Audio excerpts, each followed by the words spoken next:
Why is it that you can be doing everything you're supposed to in your job search, keeping your resume sharp, staying active on LinkedIn, even networking, and still feel like you're going nowhere? Why does it seem like no matter how many steps you take, something keeps pulling you back into the same frustrating spot? Maybe you've even caught yourself wondering late at night, am I missing something big here? Or is this just how it's supposed to be? If you're in the thick of a job search right now, questioning whether it's really the market or if there's something deeper at play, keep listening.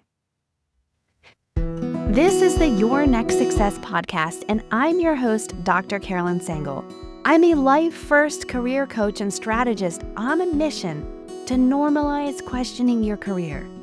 Because I believe each of us is made on purpose for a purpose only we can fulfill.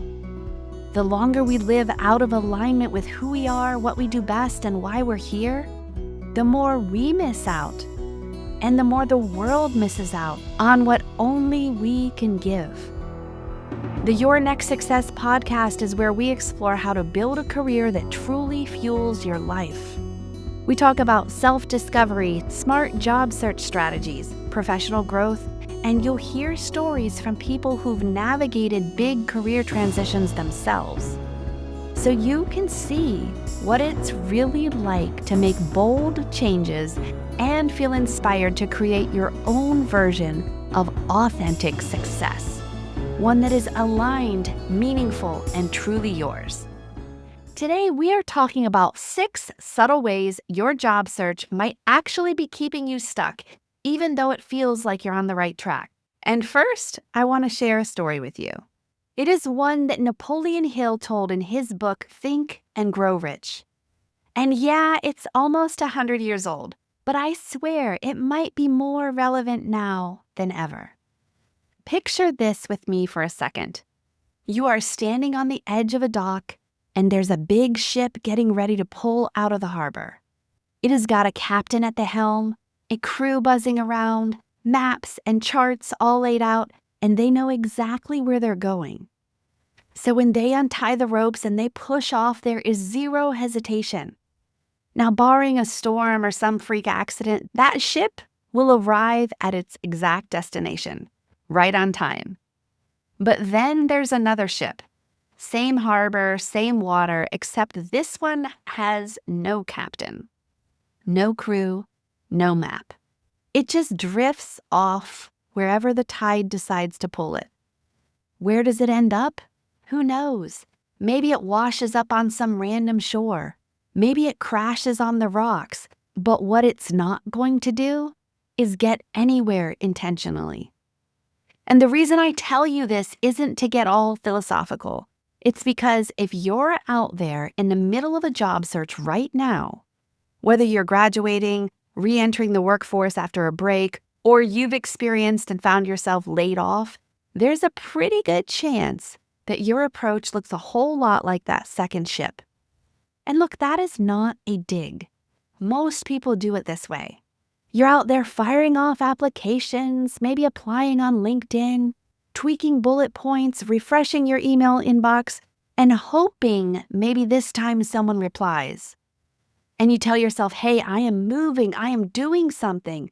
It has got to pay off soon. But let me ask you, does it actually feel like there's a captain at the wheel?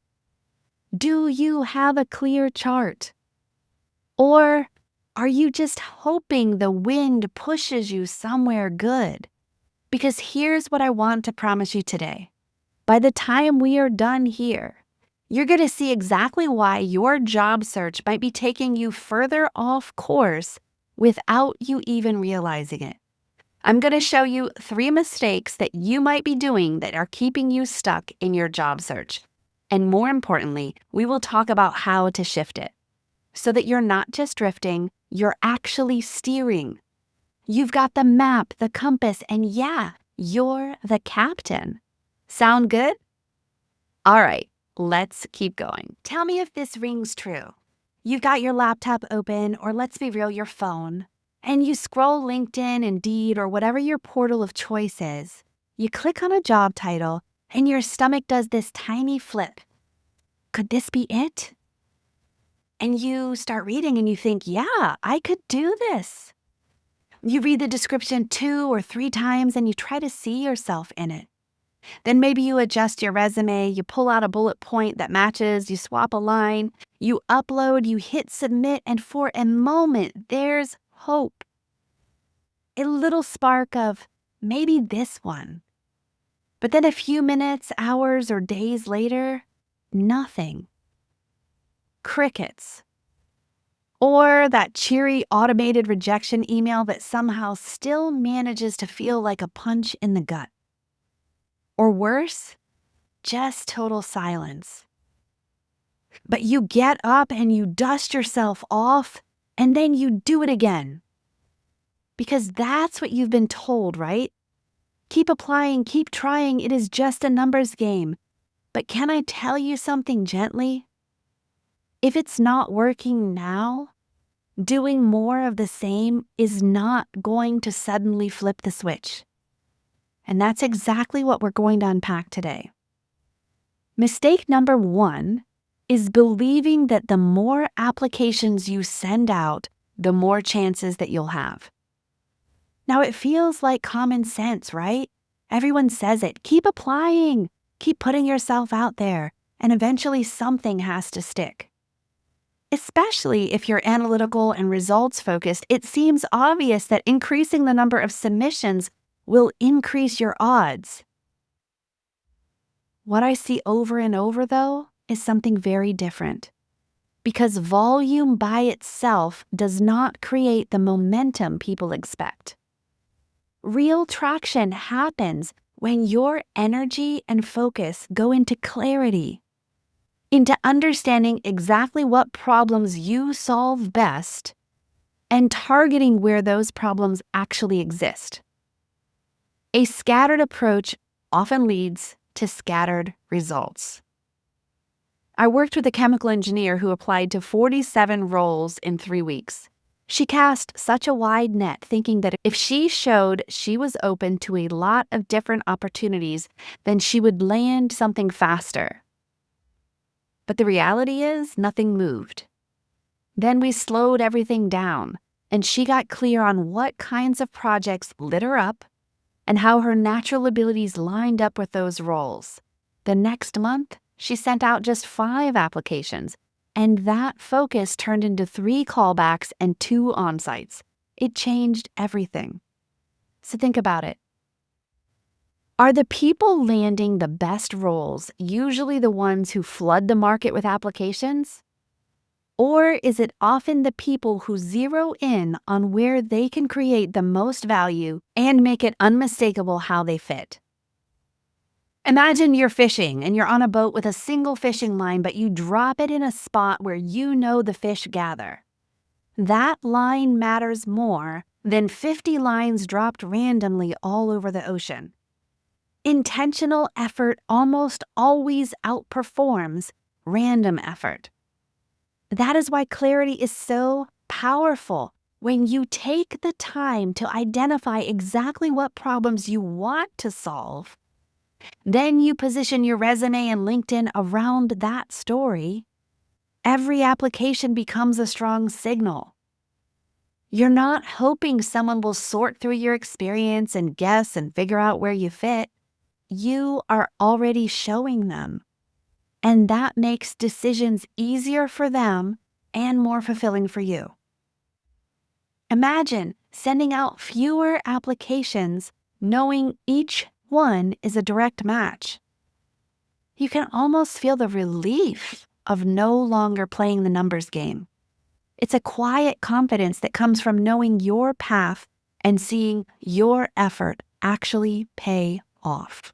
Mistake number 2 happens when you turn your resume into a patchwork of keywords for every job you apply to. Now, it makes sense why people do this because every career article says, tailor your resume, match the language, hit the right keywords so that the software moves you forward. It feels strategic, like checking all the right boxes. But what I've found is that constantly changing up your resume for every job post can actually water down your message. Instead of showing a clear, strong story about who you are and the problems that you're best at solving, it becomes a collection of borrowed phrases that blend you in to everyone else. I worked with someone who did exactly this. Every time she saw a new opening, she adjusted the lines, swapped out the words, pulled in language from the post.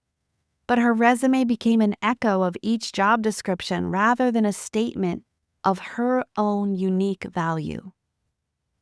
Once we anchored her resume in what she truly did best, something shifted.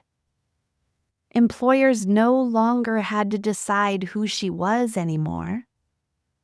They could see it right away, and that's when interviews started lining up. So really ask yourself, is a resume that tries to be everything for everyone actually more effective?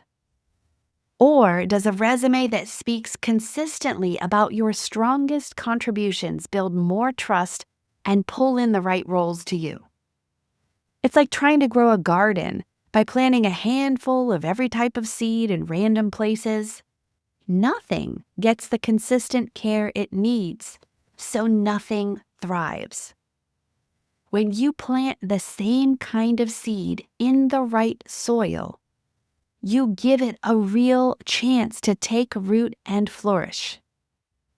When you build your resume around the specific problems you are uniquely wired to solve, it becomes instantly clear to the right people.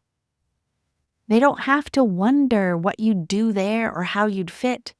It's obvious. Imagine the relief of knowing you are presenting the same confident, aligned story every time. And that story is strong enough to stand on its own.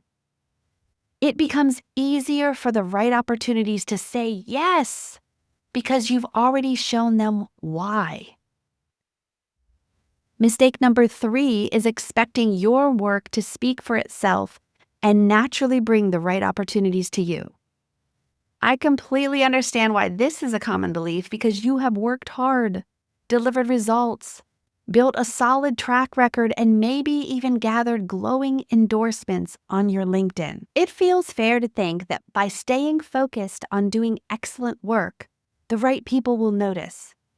It often feels more dignified too, like, I'm not out there chasing, I've proven myself. If someone wants what I bring, they'll reach out. But what I see play out time and again is something different. The best opportunities rarely start with a random recruiter stumbling on your profile. They grow quietly through networks, through referrals, and conversations long before a job ever gets posted. People look for someone they've heard about, someone who has already shown curiosity and engagement. Your track record matters tremendously, but it becomes powerful when you're the one putting it in front of the right people. I worked with a scientist who had an incredible background. She figured her results would be obvious enough that companies would reach out. Months passed without anything moving. When she started reaching out directly, just 3 short, thoughtful messages to hiring managers doing work that genuinely excited her, everything changed. She mentioned a project that she loved that overlapped with their interests and offered a friendly invitation to connect. A week later, she was on an informal call. 2 weeks after that, they were already sketching out a new role around her strengths. So it's worth asking yourself, are the most meaningful opportunities really going to the people who stay quiet and wait to be noticed? Or do they usually flow to those who take small steps to get on the radar early, long before a hiring decision is ever made? It's like tending a garden by being present. You water, you check the soil, you give it light. The plants that get seen and cared for grow the strongest. The same goes for your career. You create visibility through small, genuine connections that build trust over time. Sharing what you care about, commenting thoughtfully on someone's work, sending a simple note of curiosity. These are all ways that you become known. Hiring conversations often start from someone remembering who showed interest, who understood their challenges, and who felt like an easy next step when the time was right. Imagine what shifts when you are not waiting, but gently guiding your future by showing who you are and what you love to solve. That's how opportunities come to you, already aligned with what makes you come alive. Imagine what your life would be like if your career aligned with who you are, what you do best, and actually fueled the life you want. At Next Success, we support all ages and stages through career transitions, from students exploring majors or careers to job seekers actively searching or reimagining their next move to professionals committed to self-awareness and leadership growth. Stay connected and explore what's possible at nextsuccesscareers.com and follow Next Success Method on LinkedIn, YouTube, Instagram, and Facebook.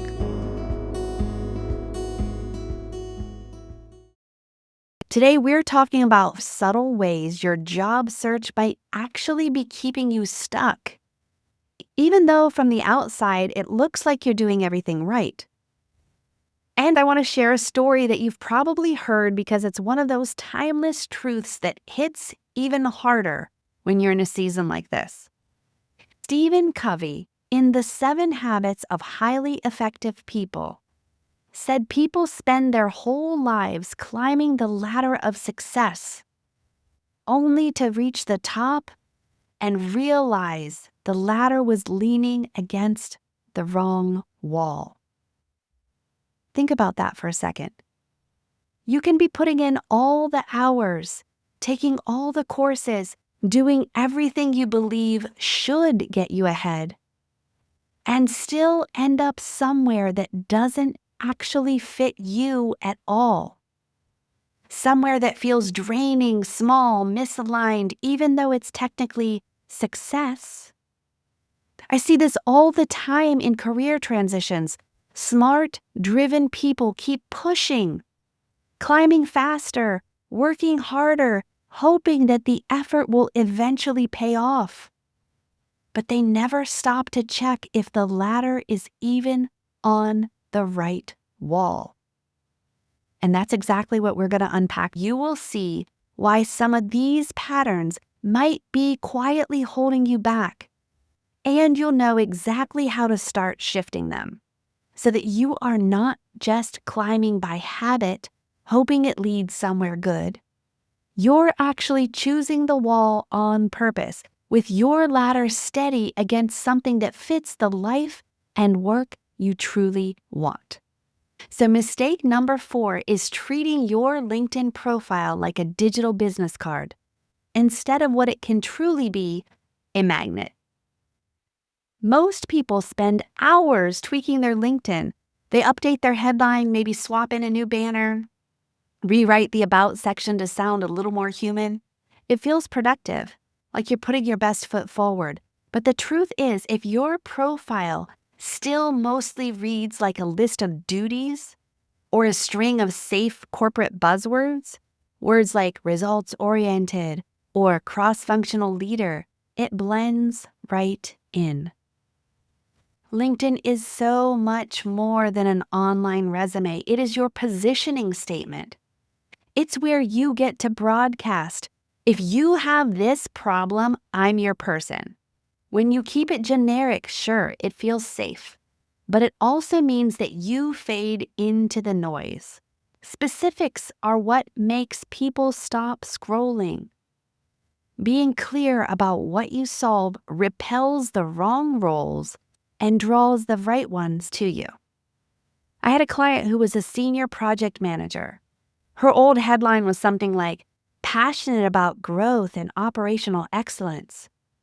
Now, it could have described a million people. When we shifted it to, I lead global pharmaceutical scale-ups, cutting launch times by 30%, by focusing on lean systems and quality assurance. That one change started bringing in mails from exactly the kinds of companies that she dreamed of working for. So really think about it. Are recruiters and hiring managers pausing for profiles that sound like every other safe professional summary? Or are they reaching out to people who make it obvious what kind of problems they can jump in and solve? Your LinkedIn is like a storefront sign on a busy street. A bland sign says, "You sell stuff." A clear, focused sign says, "You have exactly what that person walking by is looking for." Turning your LinkedIn into a magnet starts with deciding what problems you want to solve next and how you want to be known. When your headline, your summary, and your experience sections all reinforce that message, people don't have to guess. They see it right away. Picture someone opening your profile and thinking, "This is exactly who we need." That's what happens when your positioning does the heavy lifting. Mistake number 5 is hoping that time will fix it, trusting that if you just keep going, eventually something will land. This one can be tough to face because it carries a hint of truth. You tell yourself, it's the market, it'll pick up, something's bound to come through. It feels patient, even resilient. But here's what actually plays out. Time doesn't automatically sort things out when your approach is misaligned. Time compounds whatever you are already doing. So if every month you keep applying randomly or you keep waiting for someone to notice your profile, you are not standing still. You're slowly training yourself to accept uncertainty, to get used to polite rejections or complete silence. Your confidence starts to thin out drop by drop. I've had clients come to me after a whole year of doing the same things, mass applying, rewriting tiny bits of their resume, hoping the next quarter might be different. By then, they weren't just tired. Their belief in themselves had eroded. But once we rebuilt everything, their positioning, their outreach strategy, their understanding of what they actually wanted, things began to move quickly. But it took extra work just to get their energy back to try again. So ask yourself, does time on its own create better outcomes? Or does time only start working in your favor once you give it something meaningful to build on? Time is like a snowball. It grows based on what you pack at the start. If you start with misalignment, it just becomes a bigger ball of confusion. If you start with clarity and strategy, it picks up speed in the right direction.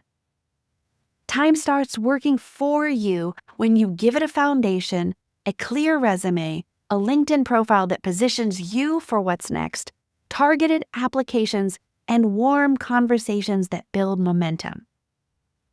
That's how time becomes your ally. Each week, instead of feeling more stuck, you see small signs that you are moving toward the work that truly fits you. Mistake number 6 is pouring all your energy into what you've done instead of shaping your story around where you actually want to go next. It's easy to see why this happens because most of us were taught that resumes and profiles are supposed to be a running list of everything that we've done.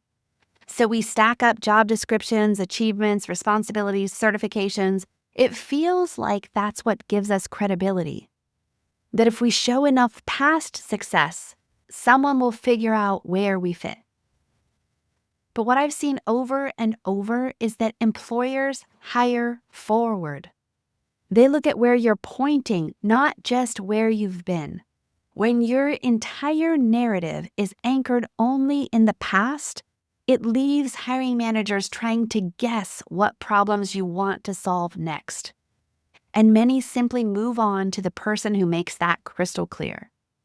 I had a client who was in biotech operations, Her resume and LinkedIn were packed with technical wins and complex system rollouts, all written like dense case studies. Impressive, sure, but it read like a historical document. Nothing pointed to where she wanted to go. When we reframed it around the kinds of problems she wanted to keep solving and wrote her profile to position her as someone driving innovation and operational excellence for future launches, it suddenly opened doors. Companies could see exactly how she fit into their next big project. So think about this for yourself. Are the opportunities you want most likely going to go to someone whose materials read like a career obituary, documenting everything that they've already done, or to the person who says, here's what I solve, here's where I'm heading, and here's how that connects to what you need? It's like driving a car by staring in the rearview mirror. The view behind you is valuable. It shows how far you've come, but you reach your destination by focusing on the road ahead. Shifting this means deciding what problems you want to keep solving, what environments energize you, and what future you are intentionally moving toward. Then your resume, your LinkedIn, even the way you introduce yourself becomes a story of where you're heading, supported by the results that you've already delivered. Picture a hiring manager looking at your materials and instantly seeing how you fit into the challenges they're facing right now and the goals that they're driving toward. That's when they reach out, because you're not just a record of the past, you're a solution for their future. So just to recap where we've been today, we have talked about how sending out more applications without real clarity is often what keeps you running in circles. We looked at how turning your resume into a patchwork of keywords for every new posting actually blurs your message instead of sharpening it.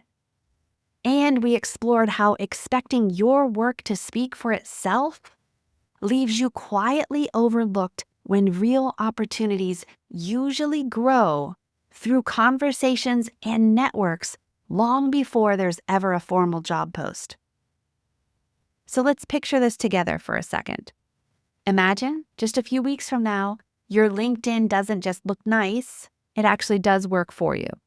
It positions you clearly so that the right people immediately see how you fit. Your resume doesn't blend into the pile. It feels like a direct line to the kinds of problems you want to keep solving.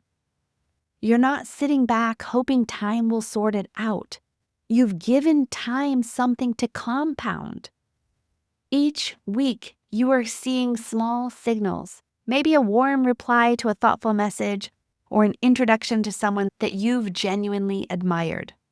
You feel lighter because you're not carrying the weight of trying to be everything to everyone. You're clear, you're intentional, and that quiet confidence starts pulling the right opportunities straight towards you. If you recognize any of this in your own search, that's actually a really good sign. It means you're paying attention. You're asking bigger questions about where your ladder is leaning, and that's what changes everything. The simplest place to begin if you need help is by grabbing my free LinkedIn profile checklist. It will help you make sure that your profile is not just a digital resume, but a clear, compelling statement of what you solve and where you're heading next. You'll find that link right in the show notes. And if you're ready to take it deeper, to figure out exactly what kind of problems you are built to solve and how to position yourself for work that is truly aligned, you can book a strategy call with me. We will look together at how to make that happen. So this is how you stop hoping and start steering. This is how you build real momentum toward the life and career that fit you best. I'm glad you're here. Keep going. Your next success is closer than you think. Thanks for listening to Your Next Success with Dr. Carolyn Sangal. Remember, authentic success is yours to define and includes aligning your career to support the life you want.